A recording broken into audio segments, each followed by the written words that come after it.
to gain their trust, it could take a week or two, maybe even longer for certain dogs. He's just starting to trust me. He's still a little suspicious of me every now and then. Yeah, so we're a little over a week, but I've probably been working with him for about 5 days, would you say? So I'm imagining 3-4 more days. Definitely within another week, I think that those walls will be broken down. Because he's offering this. This is how you test. You back away, you know. That's how you kind of stay safe with a guy like this. What do you do to gain the trust? Oh, man. That's a loaded question. It's easier to show, I think, than it is to explain it, but I like to, you have to gain trust and respect, you know? One way to gain a trust on a dog like this is just have him when he's 8 to 10 weeks old. Boom, then you're just gonna get that, because you're gonna imprint on them.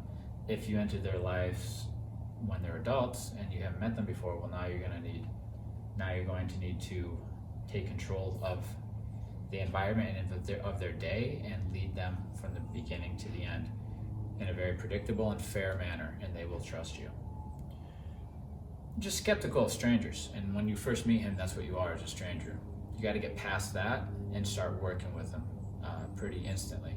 And sometimes that leads to some conversations that you don't want to have, like the dog saying, "I'm not going with you," and then I guess I'll just try to bite you, you know.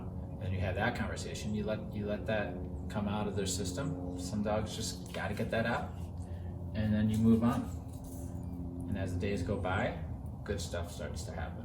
So, but I think working with a dog who is a bite risk, you have to know, well, he's going to try to bite me. You just have to be one step ahead of him, you know? Just about every time a dog snaps, we know it's coming. So we're ready to deal with it. We let them have their temper tantrum. We let them do whatever they feel like they need to get out of their system. All that pent up frustration, they get it out of their system. We're still here. We say, okay, let's move forward. And that's pretty much the hardest part, is getting over that hump. Once you get over that hump, you have to have finesse in your training. You have to know how to approach a dog, when to put pressure on them, when to take pressure off, how to speak with your body is very important. They want to know they can read you. They don't want no awkward human working with them that doesn't know how to use their body to talk to them. That does not make them comfortable. That's why they feel more comfortable around certain people, because certain people know how to move around them, to talk to them, you know? Like even here, I move back a lot just to say, are you still interested in this interaction, right? Because with a dog like this, I can be petting, talking. All of a sudden, he's not interested anymore. He's not giving me clear communication. I'm still petting him. He's giving me a whale eye. I'm not noticing it, and next thing you know, I'm in deep trouble. So I'll test with a dog like this. Good. You know, you can call it testing for consent or whatever, but when I'm giving affection to a dog who has stranger issues, I want to make sure they're into it. Good boy. Good boy. So you can see this type of approach right there. That makes him more nervous. I'm doing that intentionally because I want him to get used to that with me, because I know that he trusts me enough to know that I'm not going to harm him or anything. But these types of movements like this, if you're new to a dog who has stranger issues, and you're coming in like this, that's a good way to get bit. And I think a lot of people get bit that way. The more you watch when I'm approaching him, I go side and I come down like this, and I give him the option to come over to me. That's it.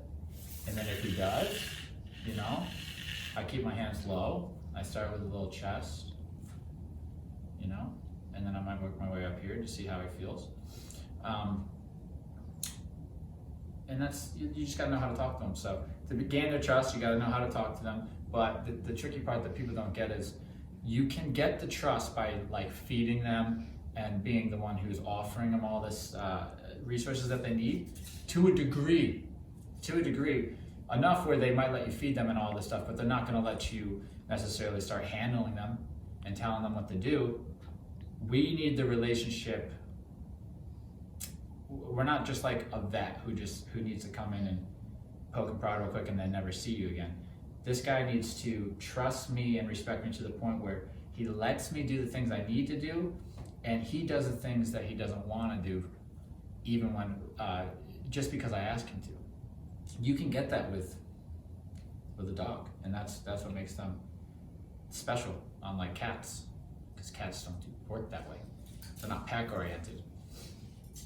So I get this guy, we get them to become part of our pack. They trust us, they respect us, we train them, and then we teach the owners how to continue the success. And then they go home and everybody's happy. All right, but if you're gonna ask me how to get the trust, it's like, it's so multi-layered, I can't answer it just talking about it. You'd have to come and watch start to finish and just see how delicate of a process it is, because it is very delicate with a sensitive dog. And a lot of dogs with aggression, they're misunderstood because people think they're malicious. People think that they're evil or they're mean or they got the taste of blood and now they always want the taste of blood. But the truth is that a lot of these guys, and they're all different, but a lot of the really serious ones are super insecure about their surroundings and the world around them, but they're confident in using their teeth. So you get a dog who's jumpy, who overreacts, and uses their teeth when they feel it in over their head, which is in everyday situations. They got a low threshold for biting. They got uncomfortable very quick. And this guy's one of them, but look at how much better he's doing. He's doing very well. A lot of progress can be made. And so it's just a delicate process. That's why we add more time for dogs like this, because we don't want to put too much pressure on him too soon.